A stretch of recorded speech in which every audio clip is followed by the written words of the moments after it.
El lenguaje espiritual necesita conocerse desde su origen en los términos de su comienzo para poderlo entender.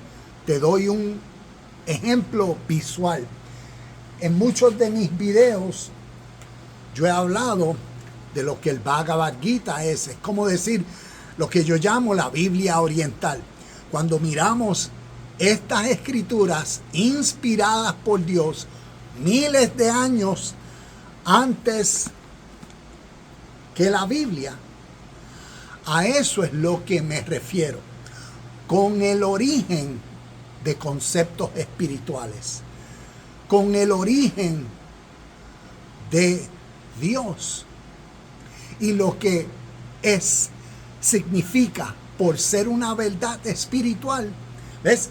Tenemos que conocer cuál es la definición que desde el oriente, desde el viejo mundo, que antecedió esta definición que tú y yo conocemos, ¿ves? Como la Biblia, la palabra de Dios, la verdadera y única, inspirada por Dios para toda la humanidad.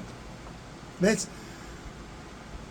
Así decimos porque esta librería es lo único que conocemos. Y desde que nacimos, lo único que se nos enseñó, lo único que hemos tal vez leído y lo único en lo cual creemos.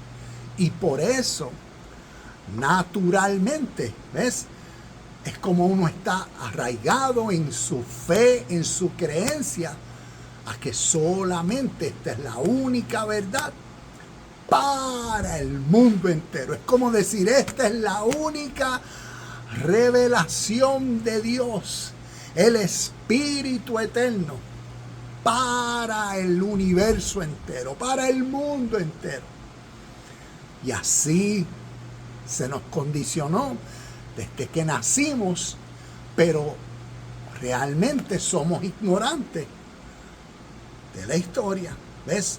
De literatura espiritual. Inclusive cuando uno mira al oriente, desde su literatura parte el monoteísmo.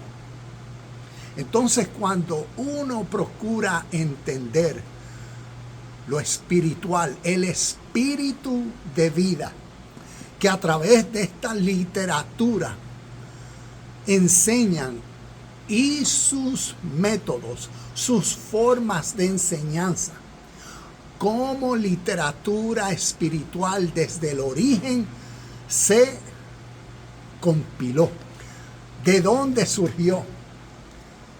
Y cuando estudiamos la historia, conocemos que comenzó por revelación. ¿Ves?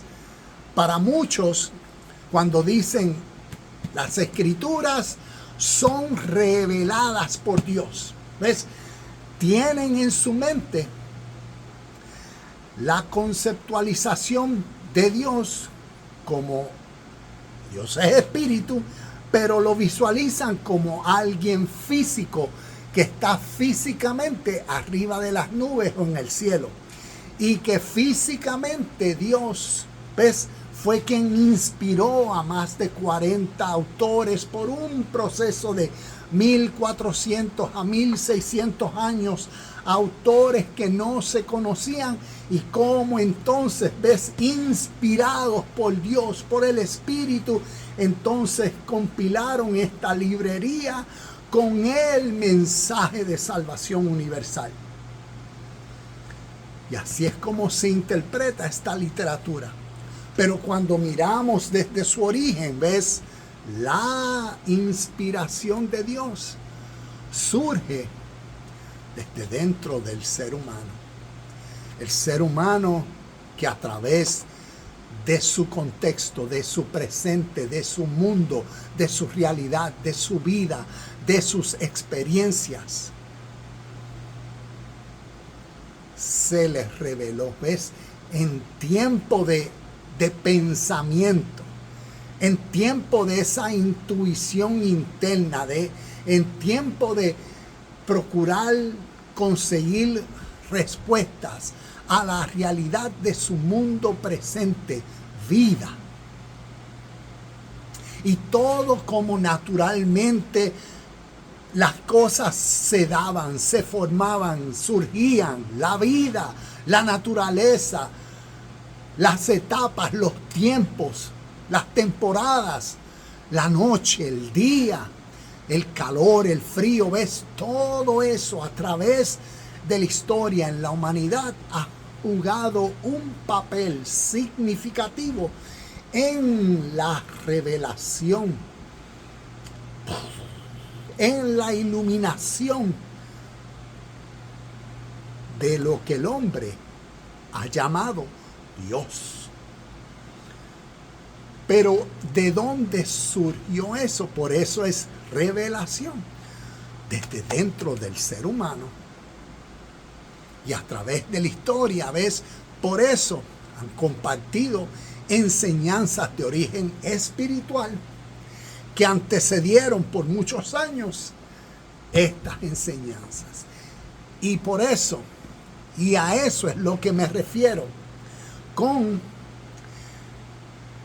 el origen de estos conceptos o lenguaje espiritual. Y por eso tenemos que preservar los términos del origen para que nos ayude a comprender mejor todas estas historias. Comprender mejor por qué en nuestro presente los judeo-hebreos viven totalmente diferente a cómo los evangélicos o los judeos romanos cristianos viven concerniente a la interpretación de esta literatura. Vemos que hay, como decir, dos formas de vida de acuerdo a cómo entienden e interpretan esta literatura. Y yo en estos años, por eso comparto estos videos, porque he aprendido de esta diferencia interpretativa. Y por eso cuando uno crece en el entendimiento de esta literatura y la letra que utiliza, entonces eso nos dará el poder de comprender nuestra historia y las historias que aquí contienen. Y por eso